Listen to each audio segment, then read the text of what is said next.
On January 29, 1891, Liliuokalani, sister of the late King David Kalakaua, was declared Queen of Hawaii. 2 months into her reign, a wave of panic spread across Hawaii's plantations. The United States government, in a move to protect domestic growers, in effect, revoked Hawaii's favored position on the American sugar market.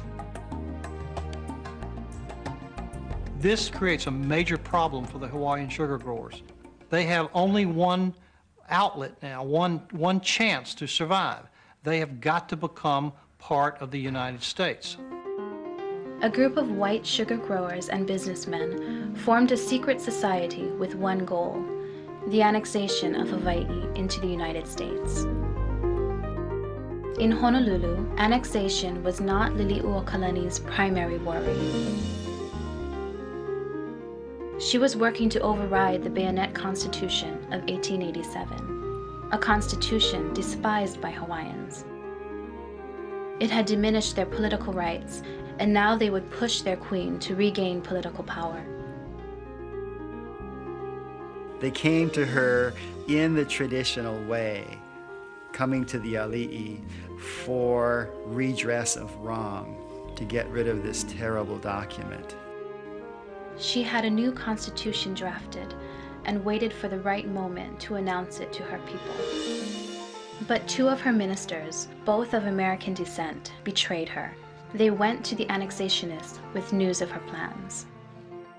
And the foreign community is aghast, particularly some who have been backing annexation. And they're saying, see, this is what we have been telling you. This is an act of revolution. This is a treason.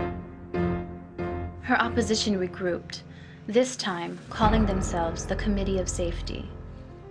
That night, at a private home, the Committee of Safety plotted to overthrow the Hawaiian monarchy. They drafted papers to establish a new government and would soon name Judge Sanford Dole, a missionary son, to be their president. 2 days later, U.S. Marines took up positions facing Iolani Palace and the Queen. With the guns pointed at her, she met with her cabinet and had to make a decision. And after great deliberation, she surrendered to the United States of America, not to the provisional government that was established there, but to the United States of America.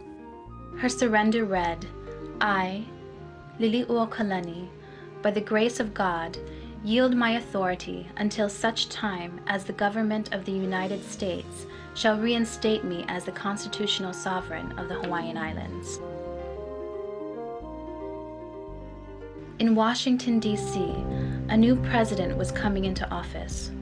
One of Grover Cleveland's first moves was to send a special envoy to investigate the situation in the islands. His conclusions were an unexpected blow for the provisional government.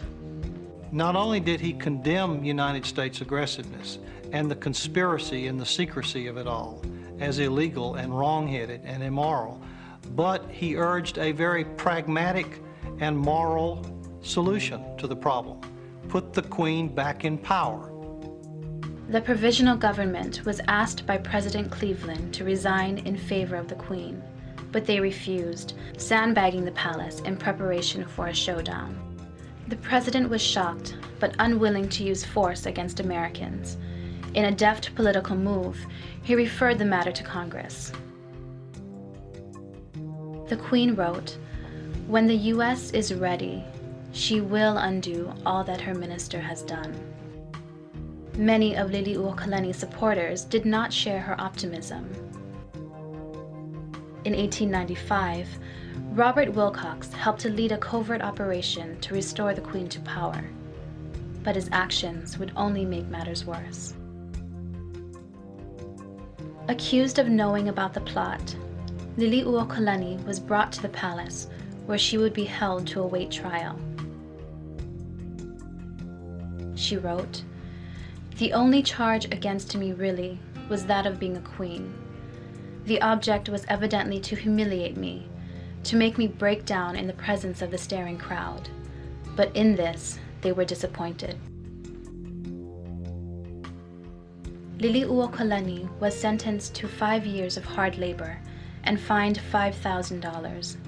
Neither was ever imposed, but she would be imprisoned in a small room on the second floor of the palace.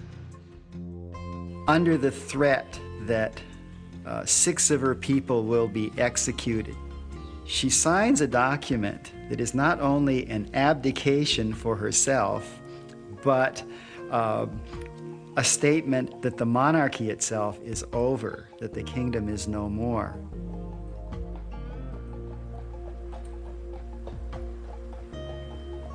The news strikes the Hawaiian people with great force because to them she was still queen.